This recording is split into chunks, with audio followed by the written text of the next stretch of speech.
Pledge of Allegiance. I pledge allegiance to the flag of the United States of America and to the republic for which it stands, one nation, under God, indivisible, with liberty and justice for all.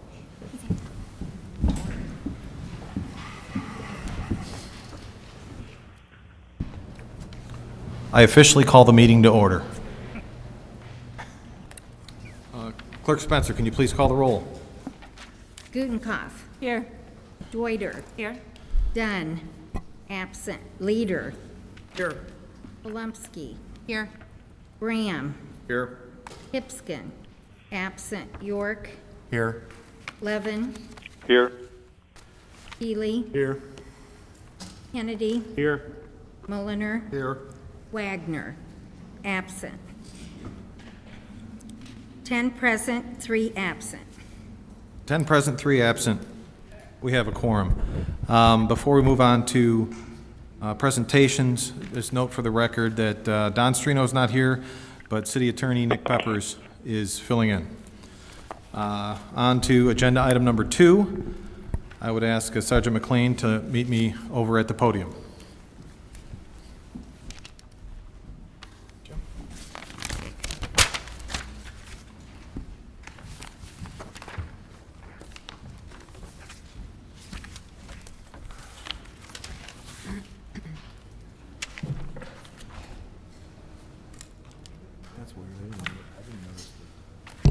Very good. I asked Sergeant McLean to meet me over here. He's going to speak to you in a little bit about the Elmhurst Peer Jurors program that we have in town. It's a very successful program that has been in place for about 7 years now. And basically what it is it gives young adults who may have made a mistake and who hasn't, as a young adult, made a mistake, it actually gives them a second chance. It gives them the opportunity to go before their peers versus going to court. And I think the success of this program has been incredible. And I'll turn it over to Sergeant McLean. Mr. Mayor, Alderman, thank you for taking the time to help us recognize the graduating senior peer jurors from the Elmhurst program. Since 2006, the Elmhurst Peer Jury Program has been instituted here, and it's an innovative program that uses community service, peer mentoring, and hearings of peers to adjudicate nonviolent first-time juvenile offenders. It's a way for children in town that make a mistake to learn from their mistake and actually have a more in-depth process so that we get the right result at the end. It's actually got a higher success rate than the juvenile court system does. It gives these kids a second chance, and over the long run, it's good for our community. Tonight, we have 3 graduating peer jurors who have served with us in some cases for 4 years, freshman, sophomore, junior, and senior years.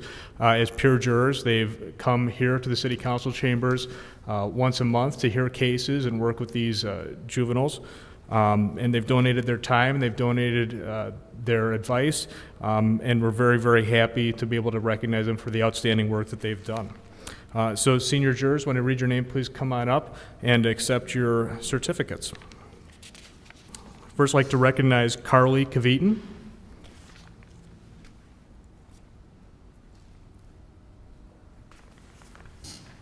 Anybody we know? Next, I'd like to recognize Laura Hasley.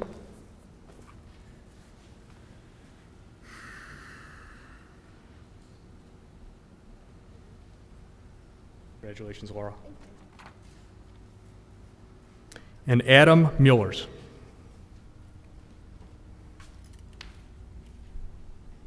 Congratulations, Adam. I'd also like to take a minute to recognize some peer jury coordinators that work at the police department that help make this program possible. Officer Michael Ryman and Officer Nick Waldemeyer. They're standing in the back of the room. They show up to the meetings every night as well and serve as the juvenile officers that attend to supervise the meetings. I'd also like to thank our citizen volunteer, Mr. Wallace Hastings. He originally started as a member of the Citizens Police Academy and has volunteered his time every month to come and help us do the cases as well. With that being said, congratulations, jurors.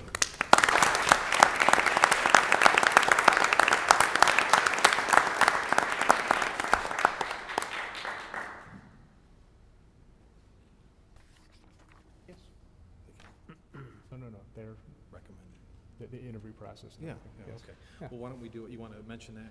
Oh. I asked Sergeant McLean to mention how they become members of the peer jury. It's a selective interview process. Peer jurors come from local high schools, Immaculate Conception, York, Timothy Christian. They're recommended by their teachers, counselors, school administrators, and then there's a competitive interview process, and those that are selected end up serving as the jurors. Great. How about a quick photo op with you, Sergeant? Sure. Come on up.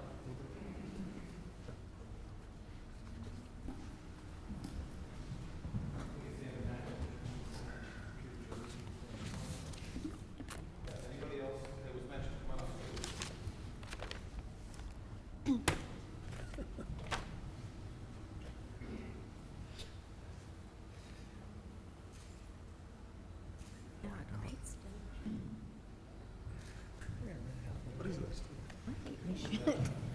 Go around up to the council, like to thank you personally.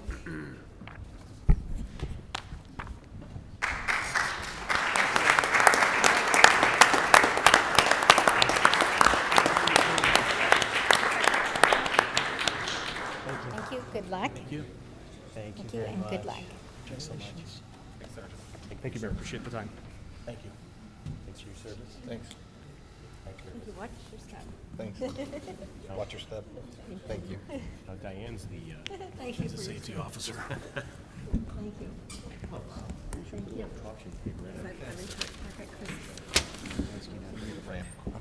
I know. See on the yellow.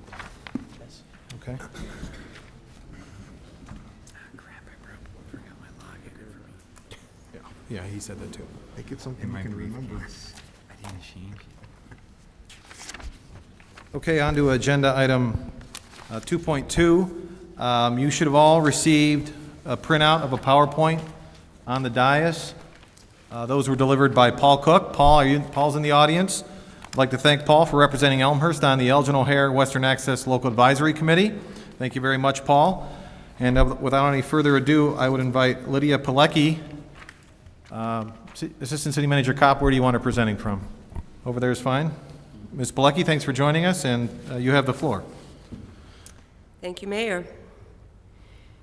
Good evening, council members, ladies and gentlemen. Thank you so much for your attention today, and I'm very happy to be here today on behalf of the Illinois Tollway to talk about a much-awaited project, the Elgin O'Hare Western Access Project. Those of you that have been here in the community for many years have probably heard of this project, starting back in the 1980s. And I'm glad to report that the project is soon to become a reality. So today I'd like to give you a brief overview of the project as a whole, and then focus in on those elements of the project that are kind of near and dear to your hearts and closer to your community. So a quick overview to start with of the Elgin O'Hare Western Access Project. The improvements for this project are going to begin along what today is the existing Elgin O'Hare Expressway, which extends from just east of Elgin, doesn't quite get there, at US Route 20, and it extends presently to an eastern terminus just shy of Interstate 290. This is a project that has been endorsed and incorporated by the Illinois Tollway as part of their Move Illinois Capital Improvement Program. The project slated for construction beginning actually later this year and extending out through 2025. So as far as the project features are concerned, along the westerly portion of what today is the existing Elgin O'Hare Expressway, the tollway will be making some much-needed capacity and operational improvements to reduce congestion and improve traffic flow along the existing Elgin O'Hare Expressway, beginning around Illinois 19 and extending to just shy of Interstate 290. From that point to the east, the tollway will finally construct that much-awaited easterly extension of the Elgin O'Hare, and it'll actually make it all the way to the west side of O'Hare Airport. The new expressway will be constructed as a toll road, and it'll be configured or constructed along what today is Thorndale Avenue. There will be a whole series of new interchange ramps constructed between this new toll road facility and adjoining connecting north-south roadways to provide good access to communities along that corridor, communities such as Roselle, Itasca, Wooddale, Bensonville, and Elk Grove Village. As part of this project, there will also be a new high-speed type interchange access provided between the Elgin O'Hare Expressway and Interstate 290. Those of you that travel that corridor know that there's a whole series of frequent stoplights, and those stoplights frequently get very backed up. Those stoplights will be removed. There will be a toll road constructed and high-type ramps, so no more traffic signals along Thorndale Avenue. Further to the east, and really running along the west side of O'Hare Airport, will be a new Western Ring Road, or Western Bypass roadway, that will provide a connection from Interstate 294 to the south to Interstate 90 along the north side of O'Hare Airport. Now, the location and the configuration of that Western Bypass roadway has been very closely coordinated over the last several years with the City of Chicago and their ongoing O'Hare modernization program. So this project will provide that much-needed roadway and, we hope, future transit access to the west side of the airport.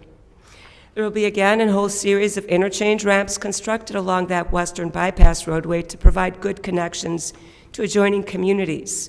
Starting on the south, at Interstate 294, there will be a system interchange constructed that will provide access between Interstate 294 to the south in Elmhurst and the Western Bypass roadway. There will also be ramps constructed at Franklin Avenue, Green Street, Illinois 19 along that southwestern side of the airport. Then there will be a full access interchange provided between the Western Bypass and Elgin O'Hare.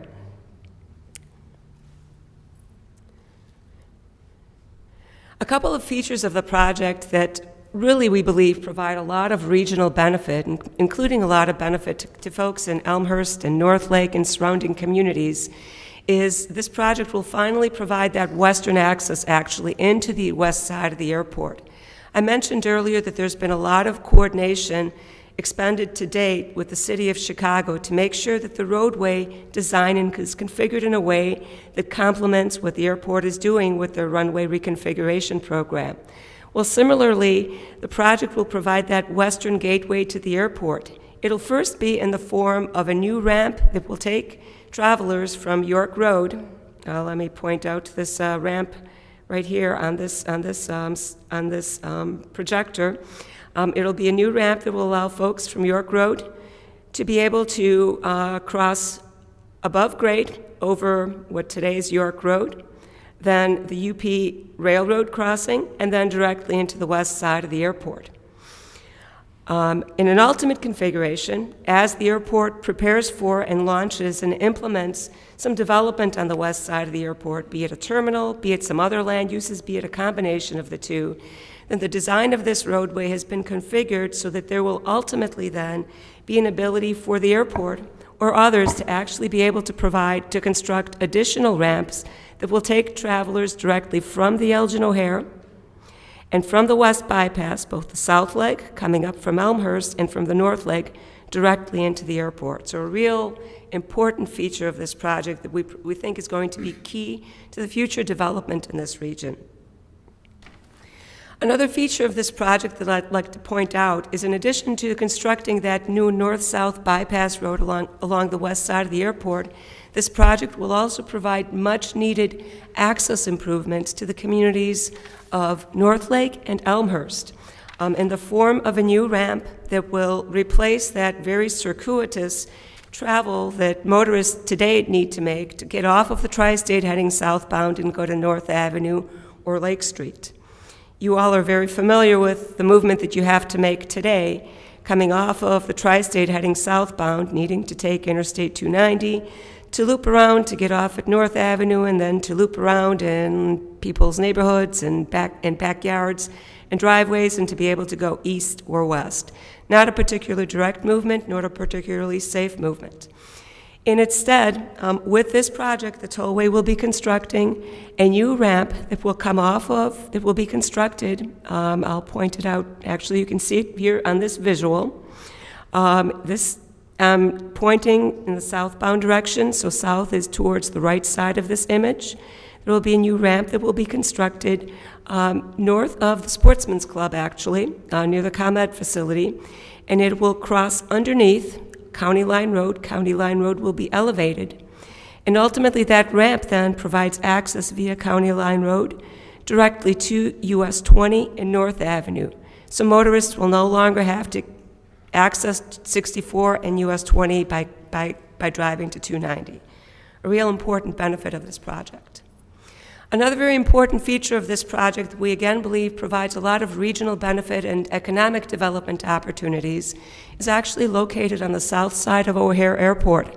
Those of you that have been around here for a while may know that there used to be an old timber bridge that you would take to get between Irving Park Road and Franklin Avenue, Green Street. Well, that bridge burned down a couple decades ago and it was never replaced.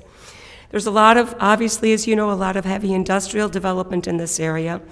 And this area also provides that southern gateway to the airport and the intermodal facilities there. With this project, the tollway will be constructing a new, a replacement really of that Taft Avenue connector roadway. Right in this location. So folks coming off of the South Tri-State will be able to get off the Tri-State directly to Franklin Green and actually take what will be a new roadway going over the middle of the Bensonville Yard and be able to access Illinois 19, another important regional access improvement. Overall, the project, the Elgin O'Hare Western Access Project, once completed, will provide substantial travel benefits to area motorists. The Elgin O'Hare and Western Access are going to be able to accommodate a lot more vehicles than today use York Avenue and use Thorndale Avenue. Actually, about 3 times as many cars a day are going to be able to use these new facilities. And the benefit of that is that these facilities will substantially reduce travel delays on arterial roadways, upwards of 25%. So all those little collector and arterial roadways that today are jammed with through traffic, that through traffic will be on the major facilities and congestion will be relieved. Travel times will be reduced substantially, and very importantly, as I indicated, this project finally enables that western access to O'Hare Airport from the west, southwest, and northwest suburbs. The Illinois Tollway has committed $3.1 billion towards construction of this project. The project's estimated budget is actually $3.4 billion. The Tollway in DuPage County and many local community leaders are working aggressively to close the project's $300 million funding gap. And there's already been good progress made. Progress in the form of some in-kind contributions of actually rights-of-way that will serve to reduce the project's funding gap and again, begin to make up that funding gap for this project. Area leaders, DuPage County, and actually Mayor of North Lake as well, are working also aggressively to seek other funding opportunities to continue to close that gap. There has been an application, kind of a project-wide application submitted as part of the Congestion Mitigation and Air Quality Improvement Program, a federal grant program. Project elements from the Elgin O'Hare have been submitted, and we're hopeful to get good news from the Chicago Metropolitan Agency for Planning on some additional funding obligations to this project. And here more recently, the federal government had announced, Federal Highway Administration had announced a highway grant program, the Tiger program, and as recently as a couple of weeks ago, there were actually 2 applications submitted on behalf of the Elgin O'Hare project, very notably one of them being the I-294 at North Avenue access improvement. And again, the Tollway will continue to work aggressively and collaboratively with local leadership to close that funding gap and implement the project in its entirety. The project is another notable feature of this project is that it will be the region's first all-electronic toll collection system. That means that travelers along the Elgin O'Hare and Western Access Roadway, they will not have a cash pay option. Rather, all tolls will be collected using the Tollway's transponder system. This is certainly the wave of the future. It's certainly, the Illinois tollway system is ripe for this kind of project because of the fact that many area commuters already subscribe to the iPass program. So this reduces the project's capital costs. The tollway is currently working on a whole series of business rules and a detailed schedule of what toll rates will be on the system. Recognizing that this is a new system, it will require a different way of doing business than has been done with the kind of combination cash and iPass system. The all-electronic toll collection system will be configured so that there is just a series of mainline toll collection points. There will not be any large toll plazas with multiple travel lanes constructed along these corridors. Rather, there will just be these overhead gantry systems that you all that use the tollway are very familiar with. And the benefit of that is that toll collection will be very equitable because of the fact that the gantries will be located only between interchanges. It will allow the tollway to really collect tolls on the basis of the actual distance traveled by a motorist. So a benefit of the system, again, it'll allow the tollway to, as equitably as possible, charge motorists for the distance the motorists drive on the system. Project timeline, wrapping up here quickly. A lot of work, as you can imagine, for a $3.4 billion project, a lot of work to be done. The goals through 2018 are really as follows. The tollway is working aggressively on pursuing acquisition of needed rights-of-way, initially focusing really on that Elgin O'Hare corridor, which is going to be first up for construction, and also then beginning to look at select portions of the West Bypass corridor. As far as construction and actual completion of construction, the first piece of this project that you all and other motorists in the area will see coming online is the improvement of the existing Elgin O'Hare Expressway, so adding travel lanes, providing an improved connection up to Interstate 290. That work is actually planned to be completed as soon as the end of 2015. The construction of that major improvement at the Elgin O'Hare Interstate 290 system interchange, along with construction of additional interchanges to the east and to the west, providing local access. Extension of the Elgin O'Hare Expressway, actually all the way to O'Hare Airport, as well as construction of that western access roadway into O'Hare Road via York Road. That's all planned to be completed by 2018. So by 2018, you will actually be able to drive from nearly Elgin all the way to O'Hare. Beyond that, the Western Bypass corridor is really slated for construction in the 2018 to 2025 timeframe. Tollway will continue to pursue remaining land acquisition along that corridor to construct that new north-south roadway connecting from Interstate 90 to 294.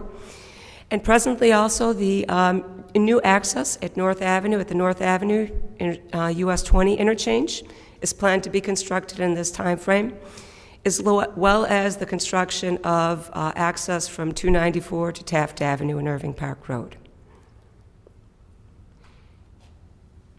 I'll finish off with just a quick highlight of where you're likely to see construction beginning, and beginning meaning in year 2013. A couple of locations some of which I've mentioned, and a couple of other features that I'd like to highlight. Actually, the first construction contract, those of you that drive along the existing Elgin O'Hare Expressway, you're probably going to see some contractors beginning to mobilize and start work between really Roselle Road and Meacham Road. What they're going to be doing out there first and foremost is replacing existing noise walls, providing some enhanced noise mitigation to neighbors. The other area where then you're likely going to see contractors start to mobilize and begin to move dirt is at what today is, I'm sorry, let me point to this image, the Rawling Road intersection with Thorndale Avenue. Today's it's a traffic signal. Contractors later this year are actually going to begin to construct a grade separation with which there's going to be a bridge that will be constructed to carry Rawling Road over Elgin O'Hare, what will be Elgin O'Hare, and reconstructing Rawling Road approaching that bridge. And last but not least, those of you that drive up along Interstate 90, the Jane Addams Memorial Tollway, you're likely to see construction starting up in 2013. Another feature of the Elgin O'Hare project is that what today is an interchange that allows you to just go into and out of the city will be an interchange that will provide full access in all directions. So later this year, construction of a new bridge carrying Elmhurst Road over Interstate 90 will begin. Moving forward, lots of work to be done, lots of great progress made to date, but the tollway and our design team will continue to work diligently on design plans, getting those ready for construction. We will continue to work very closely with stakeholders and look for opportunities at any point to come and visit with the city, with community groups, and provide information. As I indicated, groundbreaking expected later this year, and thank you for your time, and we look forward to providing you with updates on the project as we move forward. Thank you, Ms. Pilecki. Before we let you leave, does anybody have any questions with regard to what you've just seen? Alderman Bram. Thank you, Mr. Mayor. And thank you for coming out tonight. I, as well as residents in this area, this ward, which is myself and Alderman Polomsky's ward, could potentially be greatly impacted to these improvements. I know there's also folks in the audience who have been participating in the discussion as well, so thank you. I do have a handful of questions, if you could please respond to them accordingly. My first question, and there's 3 pages, 3 slides that are number 3, so it's the second slide, number 3, just to be clear, that I'm speaking to. This is the part that dumps 294 off onto County Line Road. This is the east section of Ward 3, which I represent. During the discussions, I've had great concerns over this because as you get off of 294, you're potentially impacting the businesses along County Line Road, one being the gun club, McMaster Car, et cetera, up and down that stretch. It seems like today, at least the last time I participated in the discussion, that everything's been ironed out with the Sportsman's Club, that there will be very minimal land infringements on the Sportsman's Club's property, a wall, and this goes to a follow-up question that I have. A wall will be constructed to prevent salt and lights and additional things being reflected into the Sportsman Club. Is that correct? That is correct. Yes, Alderman, absolutely. We've had a series of working sessions with yourself and with property owners to fine-tune the configuration of that access ramp so that it's as least intrusive as possible on adjacent properties. So absolutely. Great, and I'm glad to hear that. But I'm disappointed to hear that further down in the slides it makes mention of replacing or adding new sound walls. During these discussions, I don't recall if it was the Tollway Authority or IDOT or whom, but we were specifically told that they don't do sound walls. And it specifically mentions that these are being in place for these projects. We had to argue, and I do mean argue, feverishly for that wall, and they told us not to call it a sound wall, that will prevent salt, et cetera, lights dumping into the area that I speak of, Sportsman's Club. The reason why I'm bringing this up tonight is because this off-ramp will add additional congestion on County Line Road and therefore additional noise, additional traffic, which may propagate in the residential neighborhood behind the Sportsman's Club, which is the area that I represent. So I'm confused on why one area of this project is having additional sound walls included, where this area we were strictly told that sound walls, noise walls, were not done and not part of this project whatsoever. So if you could speak to that, because I'm a little bit flabbergasted on why one part of the project is getting them and why the other has minimal sound walls being constructed, or walls if you would. Absolutely, I'd be happy to address that issue. As far as sound walls are concerned, and I assume that they're referring to noise walls, so walls designed specifically for the purpose of reducing sound levels, roadway-generated noise at adjacent residences.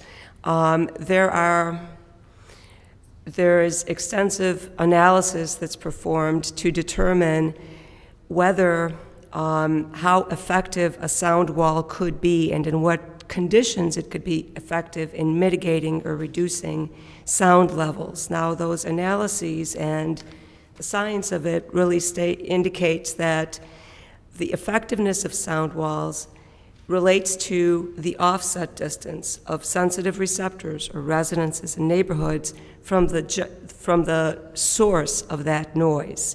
So we could certainly meet with you to discuss the situation along North Avenue and specifically, off of County Line Road to the west side of the Tri-State Tollway. But the location that I described along the Elgin O'Hare Expressway has different characteristics, and those residential areas are really next to the existing Elgin O'Hare Expressway. So in that location, our analyses indicate that a sound wall could effectively reduce noise levels. I believe it's a different situation along 294, but again, we'd be happy to have another conversation with you and area residents to talk about that situation. Great. I would look forward to a meeting with you or whomever else to have that conversation, because I do agree with you. It's not a one-to-one or apples-to-apples comparison, but I also know that we were specifically told that noise walls were not part of this project as well. So the other question I have is still along this corridor. When you come off of, or when you would be proposing to come off of 294 on the County Line Road, you would enter a T section, which is County Line Road and Lake Street frontage. My concern here, and I voiced it in previous discussions, but I want to make sure it's well known, that we need to make sure that we do everything possible in two instances. One, to prevent any non-residential traffic from making a right turn on Lake Street frontage and then ending up in a neighborhood, one of the third ward neighborhoods. Two, improve those intersections at Lake Street frontage as well as Lake Street frontage and County Line Road, and I don't know what the other street is a little bit east of parallel to County Line Road. Both of those intersections are a huge, huge hazard today. Very, very many missed calls and some actual accidents happen there. So I just want to make sure that's known as well. And then the last point I want to, or actually this is a question, is this piece of the project, the piece coming off of County Line Road and then advancing east on North Avenue, that extension, is that part of the problem of funding that we're seeing here, the $300 million gap funding? Because I see it under federal funding, Tiger applications being submitted. And the reason why I'm asking this is that guaranteed? Is that piece of the project guaranteed or not? The Tollway is absolutely committed to finding a way to construct the entirety of the project as it's been defined. And the entirety of the project as it's been defined includes constructing the improved access to North Avenue and County Line Road.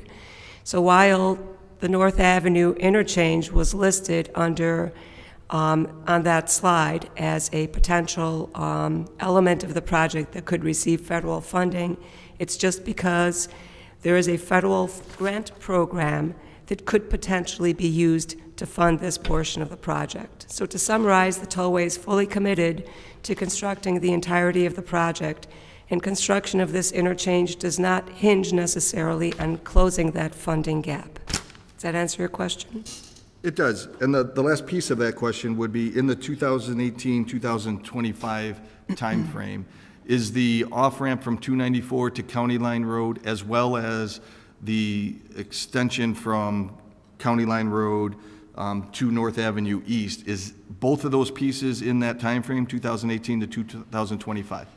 That is when they are currently scheduled. But the point that I want to make there is actually that Tiger application that was recently submitted.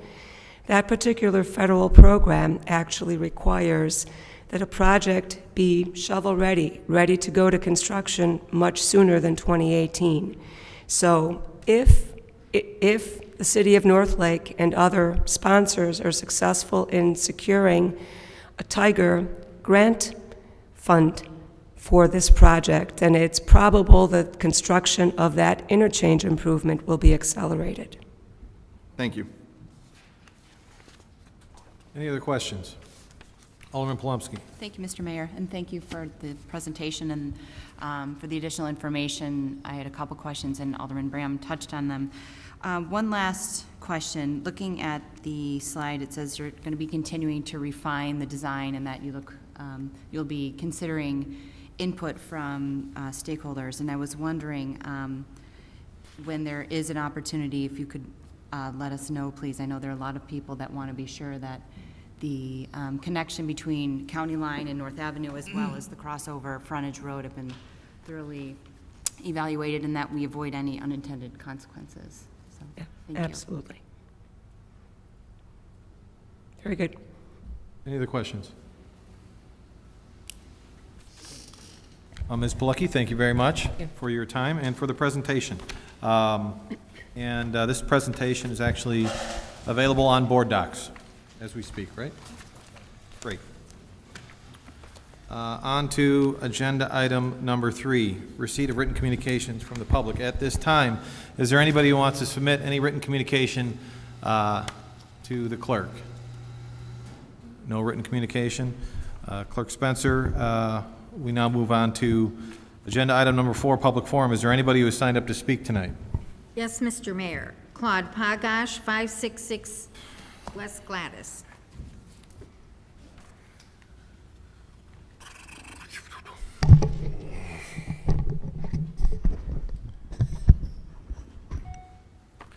Claude Pagash, 566 West Gladys.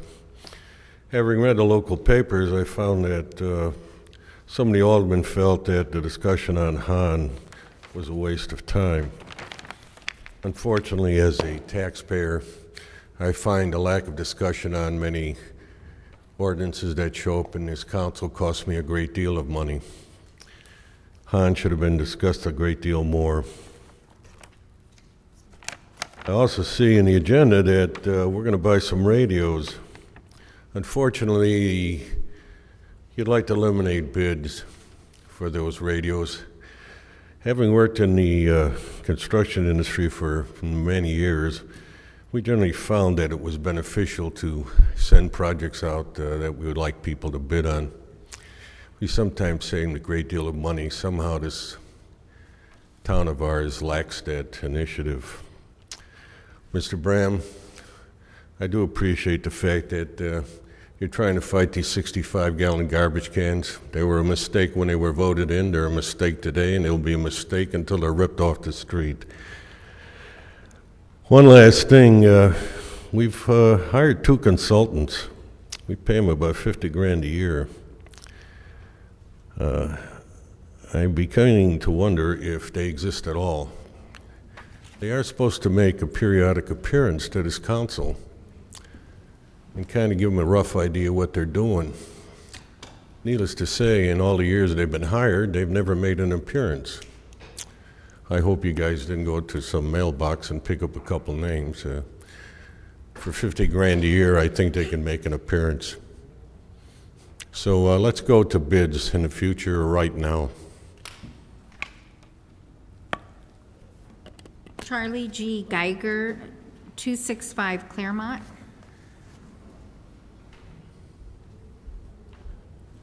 Hello. There's a couple of things I wanted to discuss. First, most of my facts are from Elmhurst Patch, so what I see is from that website, and I have to say they have the most comprehensive and easy to read document than any of the other documents on board doc, and I think there could be some improvements on the board doc design to enable citizens to be informed more easily. Now to issues that are being talked about today. I too wanted to mention the proposal for the Chicago communication radios to the police department. I think if you were to waive any public discussion or bidding, it would be not in the community's interest. I think it would always be better to have a bidding session on that. And we should not waive the public bidding process. Also, for the vehicle purchases, this is my second topic. from online, it says that I only have 3 minutes, so I'm going to be really brief and quick on all these. So for the vehicle purchases, it says that there's a purchase of a replacement vehicle, a 2013 Ford F-250 four-wheel drive pickup for the fire department, then an E85 Ford Explorer for the police department, 2 of them for the police department, and then a replacement vehicle, a 2014 E85 Ford Explorer for the city's IT department, and then a purchase of a replacement vehicle, a 2013 Ford F-250 four-wheel drive pickup. I was thinking, why are we buying the most recent vehicles when we could buy used vehicles and it would be less to the taxpayers, easier on the taxpayer? And I was wondering if we were to buy used ones, we should buy them in Elmhurst dealers. Now to my next subject, Alderman Bram, I'm not sure, requesting a review of city code with respect to transient merchants. I was afraid if we were scrutinizing the 5 transient merchants selling the same type of merchandise at multiple locations throughout the city too much, that might pose harm to the transient merchants that sell me Girl Scout cookies and provide lemonade at lemonade stands. I was thinking that might affect their business because they don't have permits. Lastly, for the Howard Avenue, I forgot who was proposing this, but there was a I don't know what you call it, establishment of a special service area. I was looking on Google Maps, and all the streets surrounding Howard Avenue do not have sidewalks either. So why is Howard Avenue special compared to all the streets around it? So if Howard Avenue gets sidewalks, wouldn't all the city streets around them want sidewalks as well? And that's all I have to say right now. Thank you. Thank you, Mr. Geiger. That's all who signed in for tonight, Mr. Mayor. Is there anybody else in the council chambers tonight who did not have an opportunity to sign up for public forum? Seeing none, we'll move on to the next agenda item. Announcements. Any announcements? Seeing none, we'll move on to... Pardon me, Mr. I'm Mayor. sorry. Alderman Deuter, and I have an announcement. Go ahead. Sorry, Mr. Mayor. You did. I do. We have a joint announcement, and I was Alderman not Deuter, paying go ahead. attention. I apologize. I did want to make one more announcement that Alderman Gutenkopf and I will hold a coffee and conversation meeting this coming Thursday on June 20th from 7 to 8:30 at Courageous Bakery at 108 West Park Avenue. The coffee and conversation meetings provide an opportunity for residents to hear updates, ask questions, and share ideas. The topic of the June meeting is safety, and Elmhurst Police Chief Michael Ruth will present an overview of police department strategies and participate in the discussion, and all First Ward residents are invited to attend. Very good. Any other announcements? I'll move on to agenda item number 6, consent agenda. Is there any item on the consent agenda that anyone would like to pull or remove for further discussion? Alderman York? I'd like to remove item 6.17, which is an ordinance related to the sewer rate report that's also on tonight's agenda. It kind of made it onto the agenda by mistake, and therefore we don't want to consider it tonight. It'll be on the next city council agenda. So, thank you. 6.17, you just want to pull back? Yes. Okay. Anything else? Anything else anyone would like to pull from the consent agenda this evening? Alderman Dunn. Yes, I'd like to pull back item 611. 611. Oh, Alderman Dunn, you want to discuss that further, or you want to pull that back to Oh, I'm committee? sorry. Discuss it. Discuss it. I'm not on that committee. Discuss it. Okay, so 611 and 617. Any other items on the consent agenda that anybody would like to discuss in greater detail? Seeing none, I will ask for a motion to approve the consent agenda minus items 6.11 and 6.17. Motion by Alderman Deuter, second by Alderman Dunn. Clerk Spencer? Deuter. Aye. Dunn. Aye. Leader. Aye. Palumski. Aye. Graham. Aye. Hipskin. Aye. York. Aye. Levin. Aye. Healy. Aye. Kennedy. Aye. Mulliner. Aye. Wagner, absent. 11 ayes, 0 nays. Oh, did I forget Gutenkopf? Sorry. Aye. Okay. 12 ayes, 0 nays, 1 absent. 12 ayes, 0 nays. The consent agenda passes minus items 611 and 617. On to item 6.11. I need a motion. I'm sorry. Clerk Spencer, please read the appropriate language. It is therefore the recommendation of the Public Works, we're 1-1, correct? 6.11. Correct. Recommendation of the Public Works and Buildings Committee that the proposal submitted by RJN Group of Wheaton, Illinois, totaling the amount of $105,500 be accepted, and that the city attorney be directed to prepare the appropriate resolutions. Respectfully submitted, Public Works and Buildings Committee, signed by Jim Kennedy, Chairman, Chris Healy, Vice Chairman, Michael Bram, and Diane Gutenkopf. Need a motion to put this before the council. Alderman Kennedy with a motion, Alderman Bram with a second. Alderman Kennedy. I'll defer to Alderman Dunn, who had the question, please. Alderman Dunn. Yes, thanks, Alderman Kennedy and Mr. Mayor. I just pulled this for some discussion, just some further clarification. I recall with the RGN report, we had conducted some pretty extensive sanitary flow monitoring, and we learned a lot from it. And this particular effort to purchase 5 meters and to gather information from that appears to be something we want to do. A couple issues that I wanted clarification on. We're opting to purchase these 5 flow meters instead of rent them at a pretty large cost savings. From what I can gather from the report, the city staff will be trained on how to use those. I am concerned that there's extensive data to pull from these. We had a pretty strong consultant that has a skilled staff of experts to pull that data, analyze it, and then recommend actions as a result of it.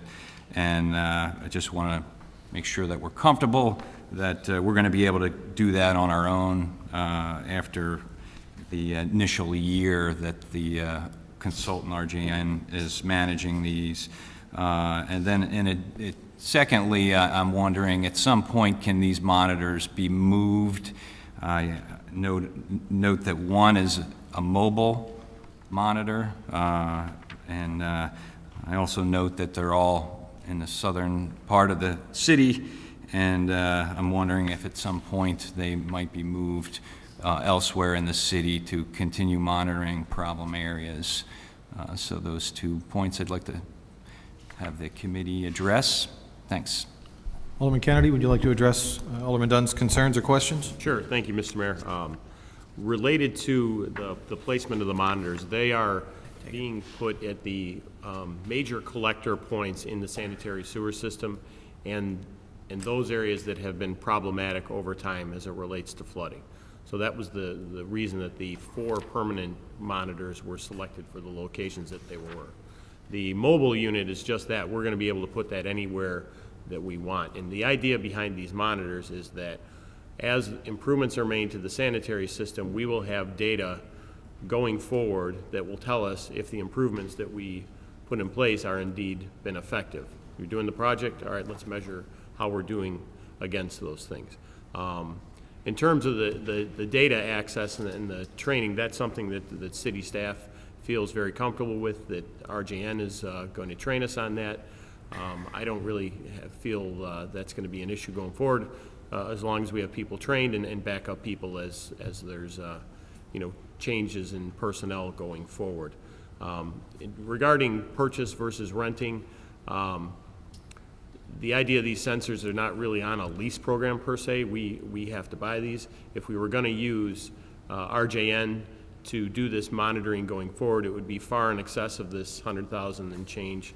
If you recall, we spent somewhere in the neighborhood of 40 to 45,000 for the monitoring and data analysis they did last year, I believe it was, in the year previous. So it is more economical for us to do this and bring this in-house and make this purchase. And again, we'll have the data and the sensors going forward to be able to make good decisions as we work on projects going forward. Thank you. Just a Alderman follow-up. I understand that 4 of these monitors are stationed in collector points that have had problems. Is it envisioned that they will not move? They will stay there permanently? Alderman Kennedy, the follow-up.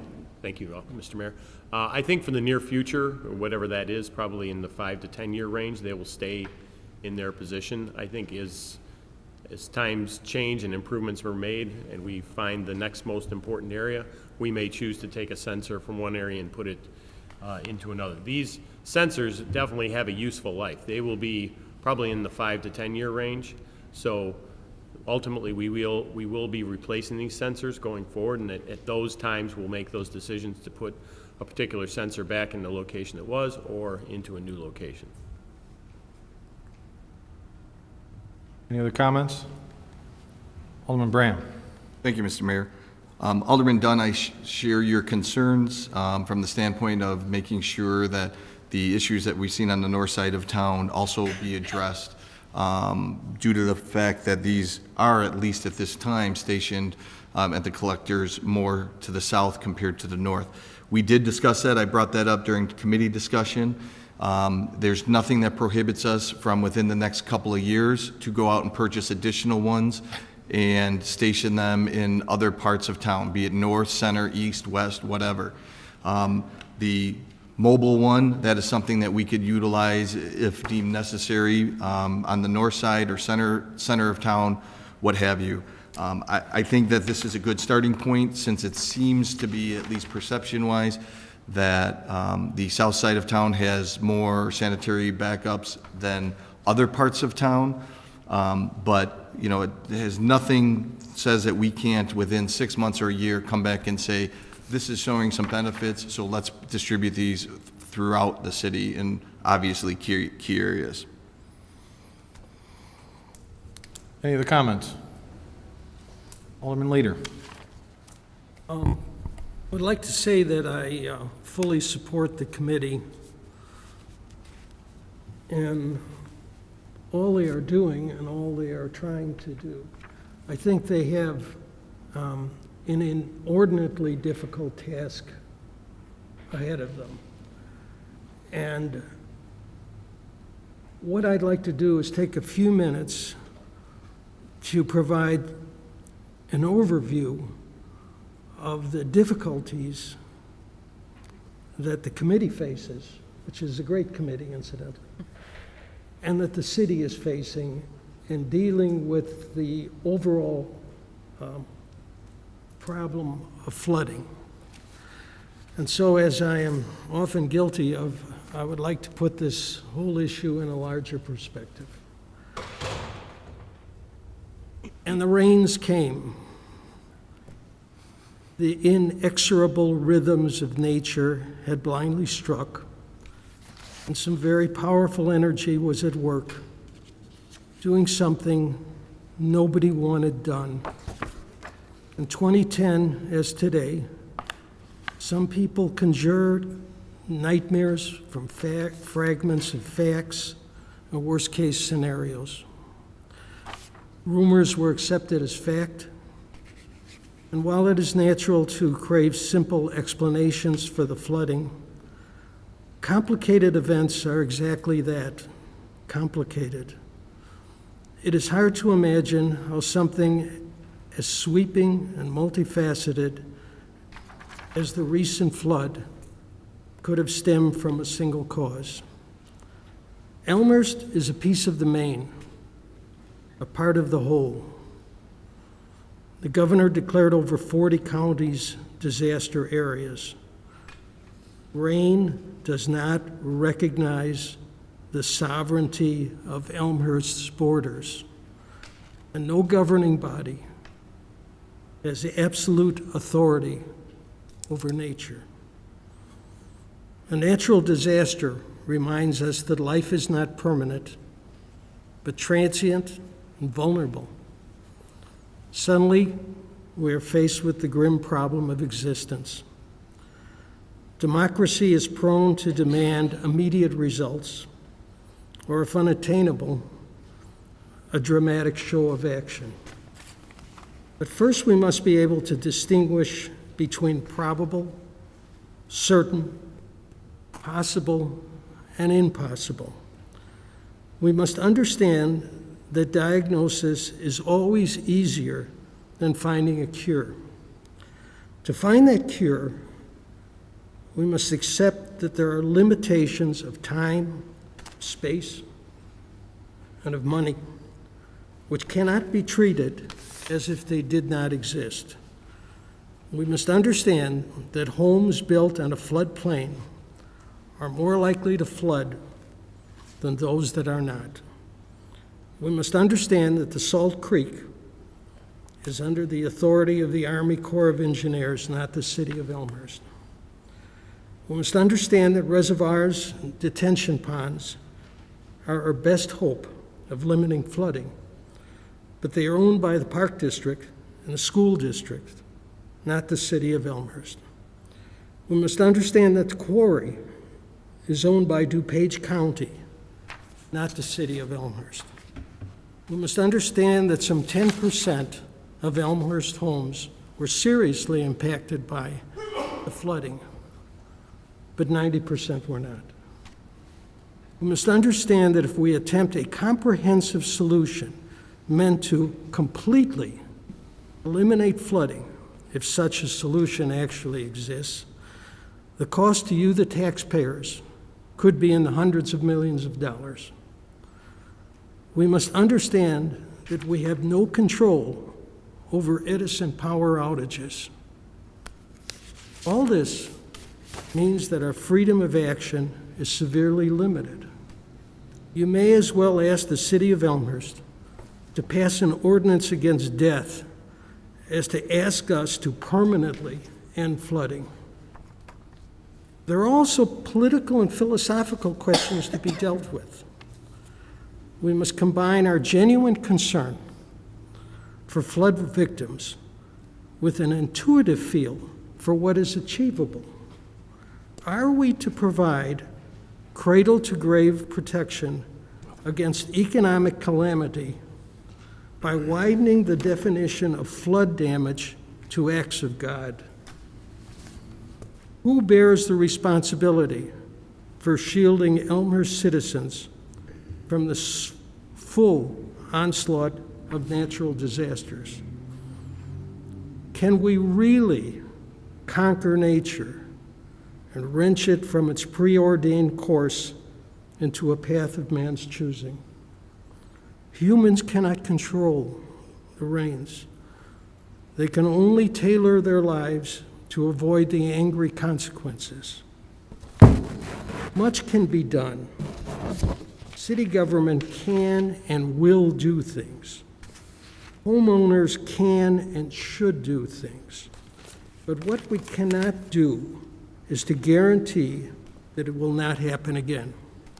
And what we must not do is mortgage this and the next several generations of Elmhurstians to protect against that which cannot be protected against. Thank you, Mr. Mayor. Thank you, Alderman Leader. Any other comments? Clerk Spencer, please call the roll. Kennedy. Aye. Healy. Aye. Mulliner. Aye. Wagner, absent. Gutenhoff. Aye. Deuter. Aye. Dunn. Aye. Leader. Aye. Polumsky. Aye. Graham. Aye. Hipskin. Aye. York. Aye. Levin. Aye. 12 ayes, 0 nays, 1 absent. 12 ayes, 0 nays, 1 absent. That motion carries. 617, we're just pulling back. Is that right? Okay. On to agenda item number 7, reports and recommendations of appointed and elected officials. 7.1, Mayor Morley, that'd be me. Quick update, we did complete our 3 regional flood mitigation meetings. I want to thank city staff and the folks from Burke Engineering for participating, and I'd also like to thank the residents, not only for attending, but for their discussion and feedback. As a follow-up to the flooding challenges that we're facing, I had the opportunity just this last weekend to meet personally with Jim Collins, president of the school board, and Colette Kabisa, president of the park board.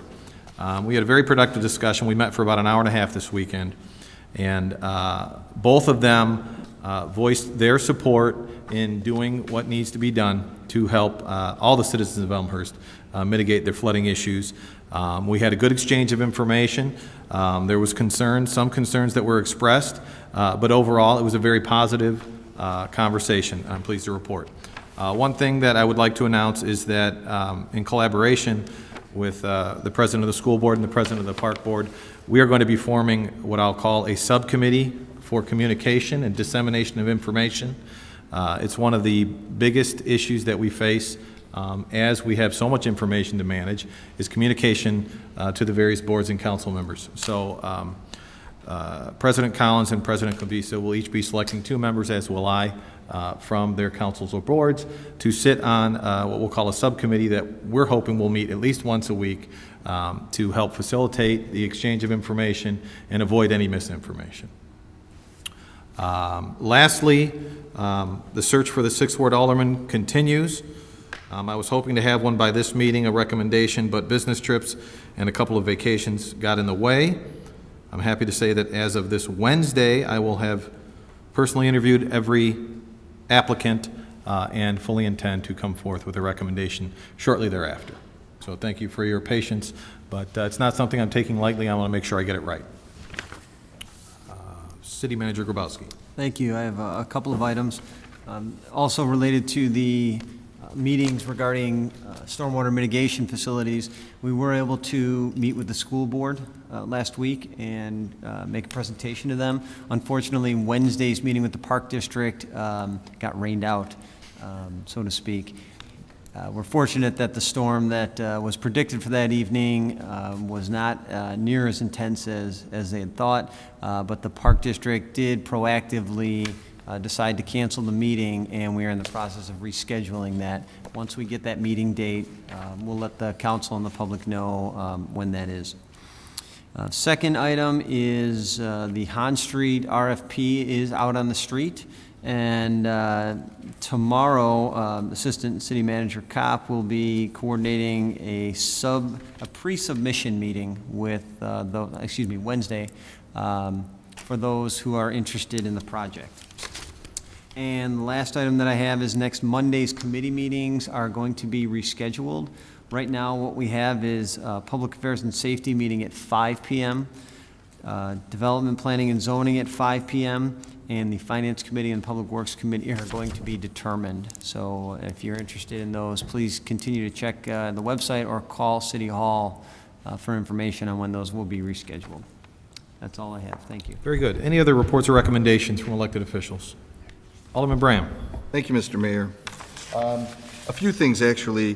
One, there is a resident here speaking to a few items on our agenda today, and I want to publicly clarify some of them really quick.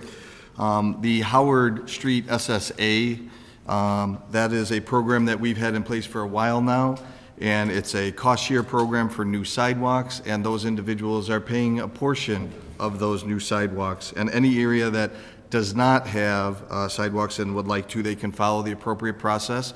And if it goes through, then they will also be put in an SSA, and that's a way that the city makes sure that we get paid for our percent of the new sidewalks. The other item was about the radios. In the actual ordinance, it states that we were waiving the bidding process due to the fact that this is a unique circumstance, and that unique circumstance is this is the only vendor that supplies these radios. The alderman needed to, in order for this ordinance to pass, the alderman needed to pass this with a 2/3 vote. So it's not a simple majority, but a super majority. And as you saw tonight, it did do so. So that there was legitimate rationale on why that didn't go out for bid. There are two items, if the city manager or Mr. Mayor yourself have some updates, I'd greatly appreciate them at this time. And that's on two what I consider large things going on in the city. One being the Edison Garage and what are the next steps for the Edison Garage project. And the other, we received the Elmhurst Memorial Healthcare Dialogue on the dais tonight, or at least I did. And it particularly states, which impacts my ward, the Berteau campus reuse. And in it, it states that the Elmhurst Neighborhood Advisory Committee and local elected officials are apprised and will be shared more information as details are confirmed. Since I really have no details other than there hasn't been an advancement, I was looking to see if either of you had any additional details on the Berteau campus reuse, because I've heard various rumors on the street, and I would like to either nullify those or get additional clarity. Let me see what I can do to answer your questions, Alderman Bram. The first one, as it relates to the Edison Street parking deck. The Zoning and Planning Commission has deliberated, but they have not issued a final report. It's my understanding that final report will be issued this week. Then it will go through the process onto DP&Z, or whatever the developer chooses to do at that point. But that's the official status of that right now. The official report has not been submitted from Zoning and Planning yet to the committee. If I may? The reason why I ask is because I did not attend the Zoning and Planning Commission meeting, but from what I've read in the papers was that there was a proposed revision to the initial submission. So I wanted to make sure I, as well as the public, understood what was happening with that proposed revision and how that impacted the process at hand. I have not seen the report. I know there is a draft, and I can tell you this, that Chairman Whistler has said that he is doing everything he can to answer all of the questions surrounding this application in that draft. So I think it might be in there.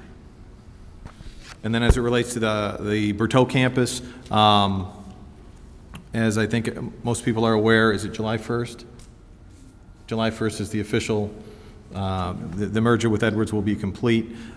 The Berteau campus is for sale, and right now it's zoned R2, residential. And I know that the hospital is seeking buyers, but that's about as far as they're willing to let on. So the hospital has not stipulated one way or another if they're seeking residential buyers or commercial or a mixture of the two?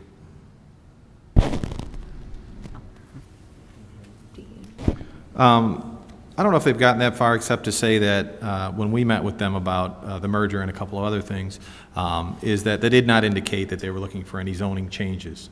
So in that case, I would speculate that they're going to be restricted to what R2 is, which would be single-family homes or conditional use for schools or churches. Thank you, Mr. Mayor. Any other reports or recommendations from officials? Moving on to other business. Any other business? Alderman, I'll go to Alderman Gutenkopf and Alderman York. Thank you. I'm pretty sure this falls under other business. I'd just like to request an update, perhaps at our next meeting, on what the status is of the North York corridor. And I know that there have been some discussion about planning and the overall plan for the North York corridor, but I think it would be timely for the City Council to have an update on where we are in the process. For our next meeting? I didn't think you'd be prepared to do it now. Okay. Noted. Any other business? Alderman York. Thank you, Your Honor. First of all, I'd like to say thank you to the Building and Public Works Committee for their fine job on the check valve reimbursement program.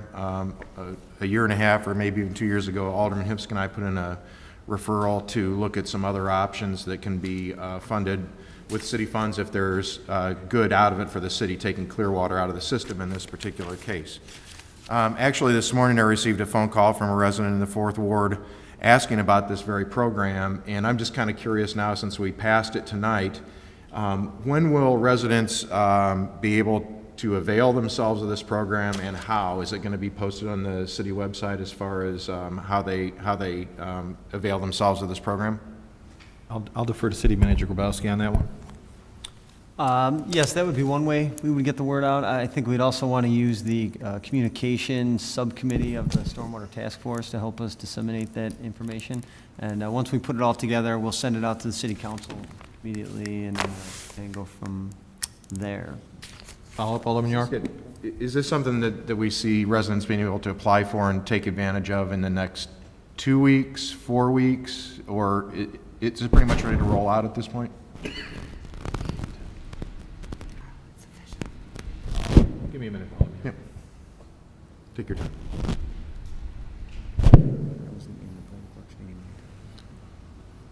Alderman Bram?